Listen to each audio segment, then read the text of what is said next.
A paz do Senhor, amados, um bom dia a todos. Eu espero que esteja tudo bem com você e com a sua casa. Hoje é o dia 232 da nossa leitura anual. Fique conosco.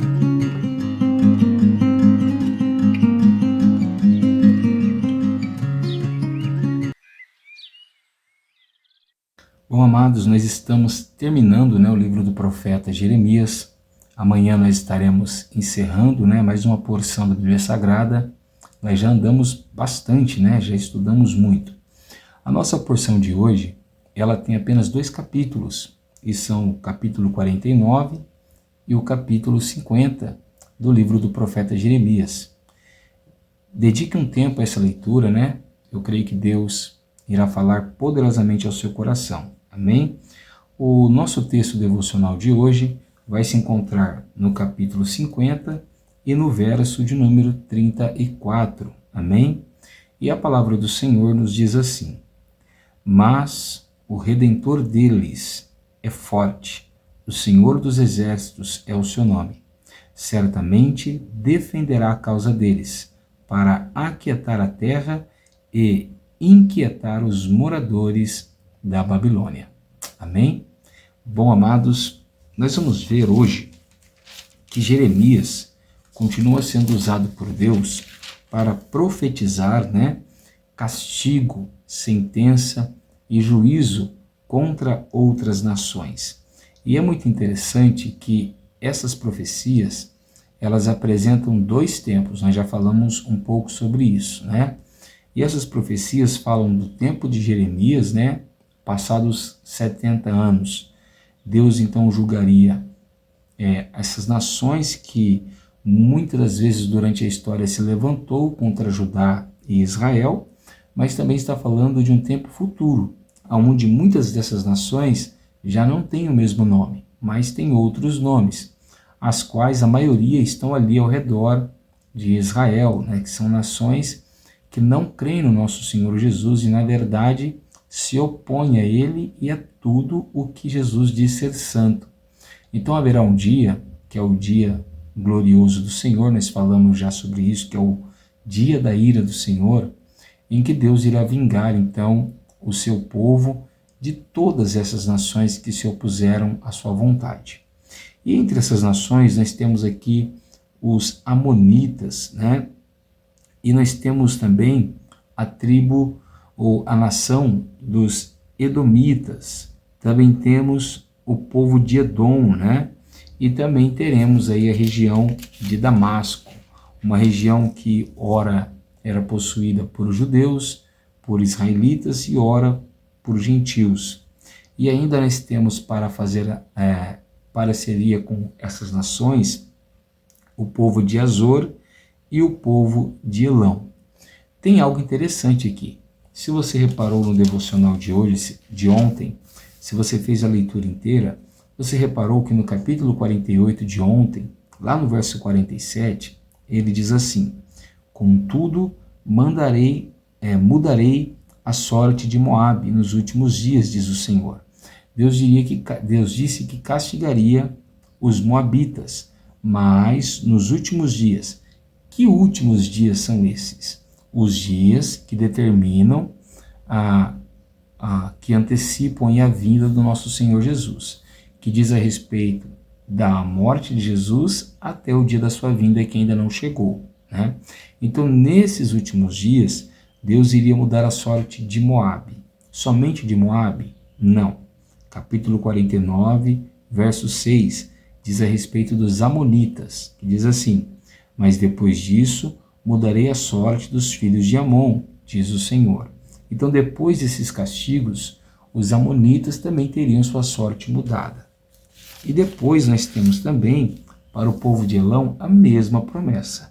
Depois de Deus os castigar e mandar juízo sobre a terra deles, olha que diz o capítulo 49 e o verso 39. Mas nos últimos dias mudarei a sorte de Elão, diz o Senhor. Como Deus pode castigar uma nação e depois mudar a sua sorte? O que Deus está querendo dizer com isso? Nós temos que lembrar que Deus, Ele não odeia o homem. Deus não deseja o mal do homem. Deus deseja castigar aqueles que permanecem no pecado. Então a ira de Deus não era contra todas as pessoas dessas nações, mas as pessoas dessas nações que insistiram em práticas pecaminosas, assim como Judá e Israel também insistiram em práticas pecaminosas e sofreram o cativeiro assírio e o cativeiro babilônico. Então o problema de Deus não é exatamente com o homem, e sim com o pecado que o homem pratica, com o pecado que o homem se submete. Então Deus está dizendo que, embora ele vai castigar essas nações, haverá um dia, que é o dia em que a igreja estaria crescendo, né, que é os nossos dias atuais, que dentro dessas nações, algumas pessoas creriam em Jesus. E essas que crescem em Jesus, elas então seriam salvas. O que realmente nós temos visto acontecer nos nossos dias. Glórias a Deus, porque a palavra de Deus tem se mostrado fiel. Se nessas nações nós temos visto pessoas se converterem a Jesus, isso significa que nós estamos vivendo os últimos dias, né?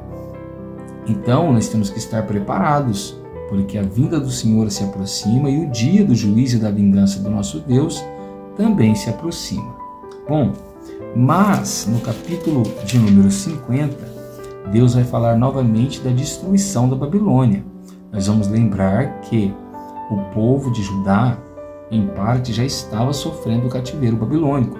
Você tem que lembrar que Nabucodonosor já invadiu Jerusalém, Jeremias, depois com alguns que planejaram uma revolução, chegaram a ir para o Egito, né? Mas o Egito também seria destruído, né? Ou seja, parcialmente dominado pela Babilônia. Então nós já temos pessoas da terra da Babilônia, né? E daqui a um tempo outras pessoas serão levadas para lá também. E quais são as promessas de Deus a respeito de Judá e a respeito da Babilônia? No capítulo 50, Deus diz que vai destruir completamente a Babilônia, que não vai sobrar nada da Babilônia, que toda a Babilônia será condenada, né? Que um povo ou povos do norte virão sobre a Babilônia e os derrotarão, né? Que se refere então aos medos e os persas, né? Que vai ser o mais novo e grande império que vai governar o mundo depois de 70 anos aí do cativeiro babilônico. Então a Babilônia ainda tem 70 anos de glória.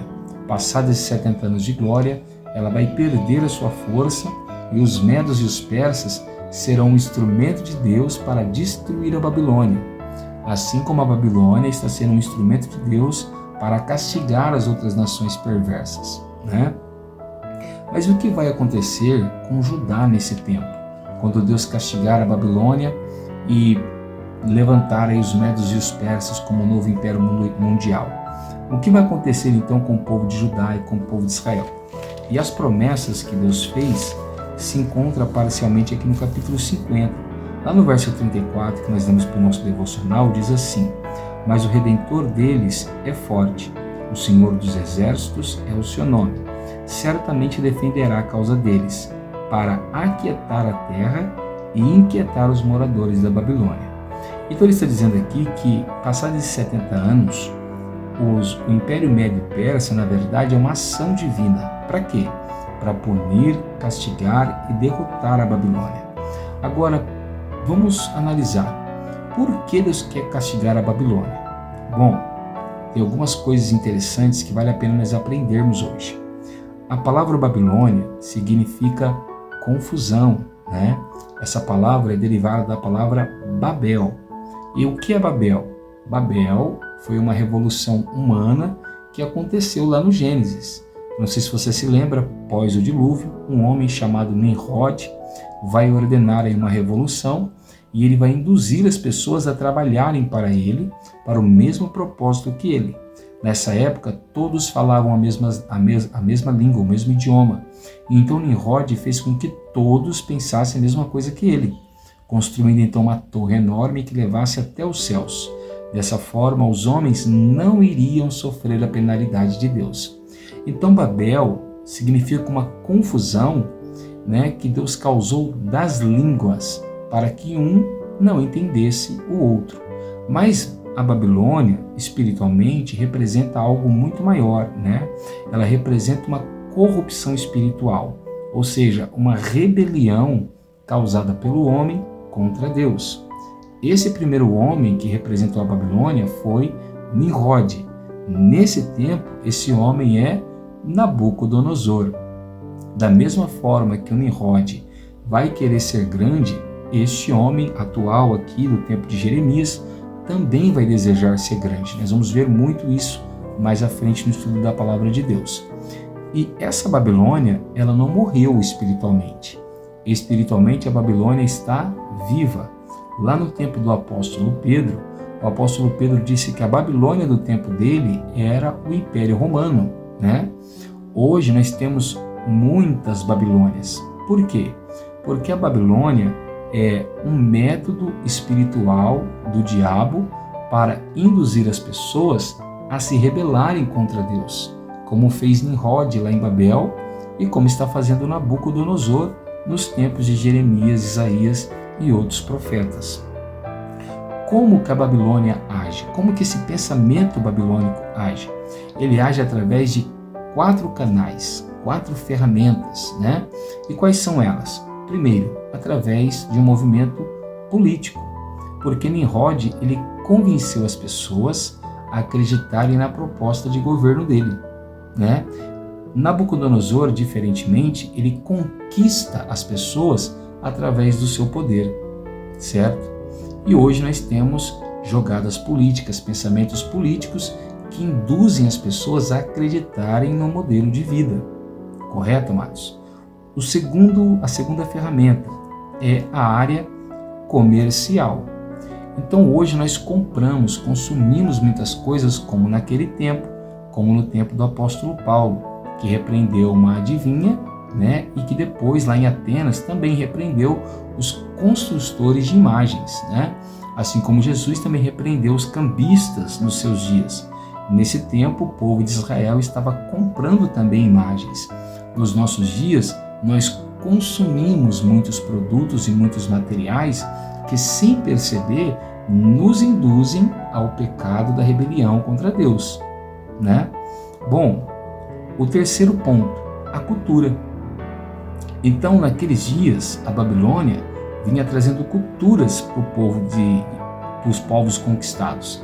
Então, eles conquistavam uma nação e mudavam a maneira daquela nação de agir, de viver, os seus deuses, muitas das vezes até mesmo a sua vestimenta, a forma de falar, a forma de comer. Nós vamos ver muito isso lá em Daniel. Se você está se interessando por esse assunto, fique conosco nesse devocional, tá? E o quarto modo é a religião. Então, se ele conseguia mudar a cultura das pessoas, automaticamente ele mudava o Deus que essas pessoas iriam adorar. Hoje você pode abrir os seus olhos agora e enxergar que a Babilônia está viva no nosso mundo, porque ela tem agido no nosso meio politicamente, induzindo as pessoas a darem os seus votos a candidatos que vão contra Deus, que não apoiam o cristianismo, que não apoiam a família e etc. E eu não quero ficar falando de política, mas nós precisamos falar da palavra de Deus. Segundo, a Babilônia tem trabalhado no meio comercial. Então nós consumimos muitos produtos, e aqui não somente produto físico, mas produto digital que os nossos olhos veem, que nos induzem a nos rebelar contra Deus. Por exemplo, séries, filmes, novelas. Devemos tomar um cuidado muito grande. Não digo que você não deve consumir esses produtos, não digo que você não deve comprar tais produtos, mas que você deve ser um cristão vigilante, né? Outra coisa interessante, a cultura.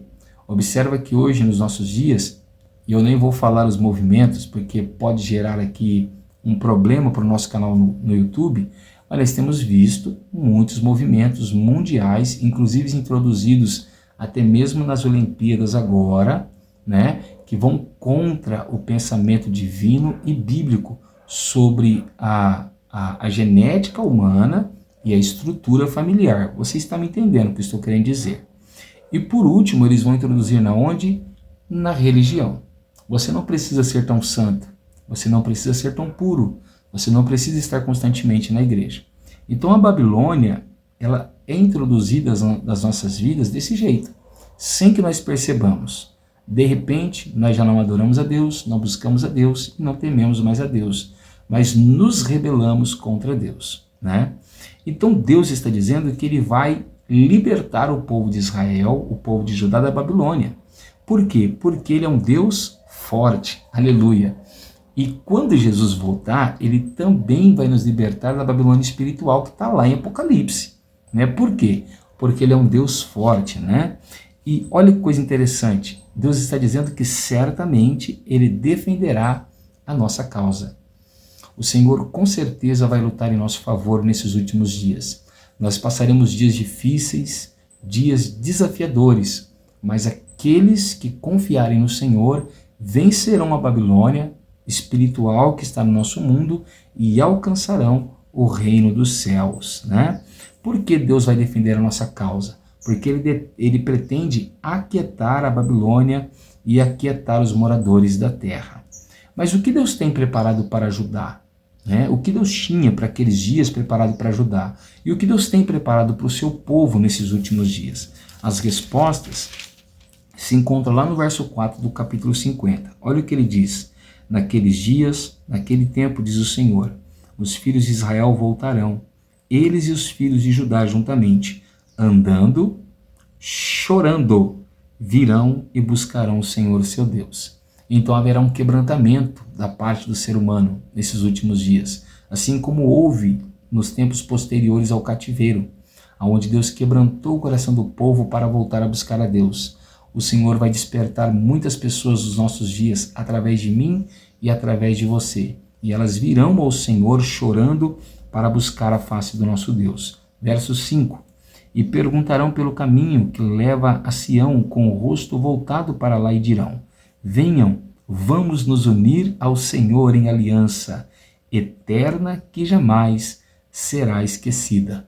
Então nós teremos um momento de pacto quando Jesus vier nos buscar nas alturas, onde nós faremos uma aliança com Deus, uma aliança que não se quebrará, que na verdade Cristo já fez conosco lá na cruz do Calvário, uma aliança imutável. Nós já falamos sobre ela aqui, que ela é a famosa nova aliança anunciada no Antigo Testamento e que se revelou lá em Cristo Jesus, né? Mas as promessas não se acabam aí. No capítulo 50 ainda, verso 19 e 20 diz assim, farei Israel voltar para sua morada, e pastará no Carmelo e em Baçã, matará sua fome na região montanhosa de Efraim e em Gileade. Naqueles dias, naquele tempo, diz o Senhor, sairá e buscará a iniquidade de Israel, mas ela já não existirá. Procurarão os pecados de Judá, mas eles não serão encontrados, porque perdoarei aqueles que eu deixar como remanescente. Vamos lá.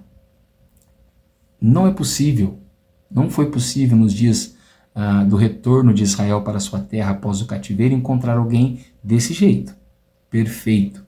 Não é possível nos nossos dias, mas haverá um dia em que será possível. Quando?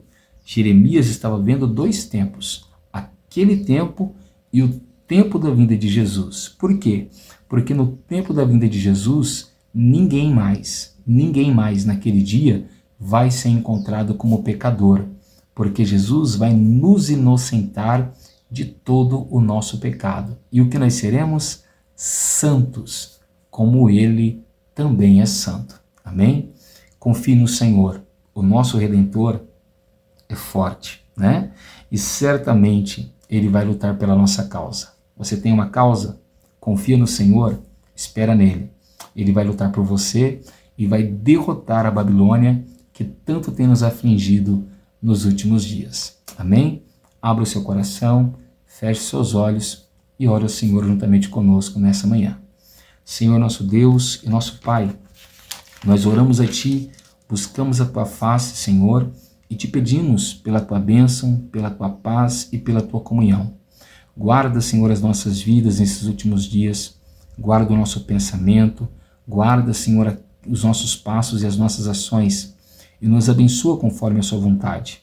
Que nós venhamos ser uma igreja fortalecida, preparada, adequada para conquistar, ó Pai, a redenção do Senhor, para conquistar as vitórias que o Senhor tem reservadas para nós e conquistarmos a salvação em Cristo Jesus. aonde desfrutaremos plenamente, completamente da aliança eterna que o Senhor tem preparado para nós. É assim que nós te pedimos e te agradecemos. Em nome de Jesus, amém. Se você tem gostado desse trabalho, deixa o joia, compartilhe com alguém que precisa e se inscreva no canal, caso você deseje estar aqui conosco todos os dias. Que Deus te abençoe, fique com Ele e tenha uma ótima terça-feira, em nome de Jesus.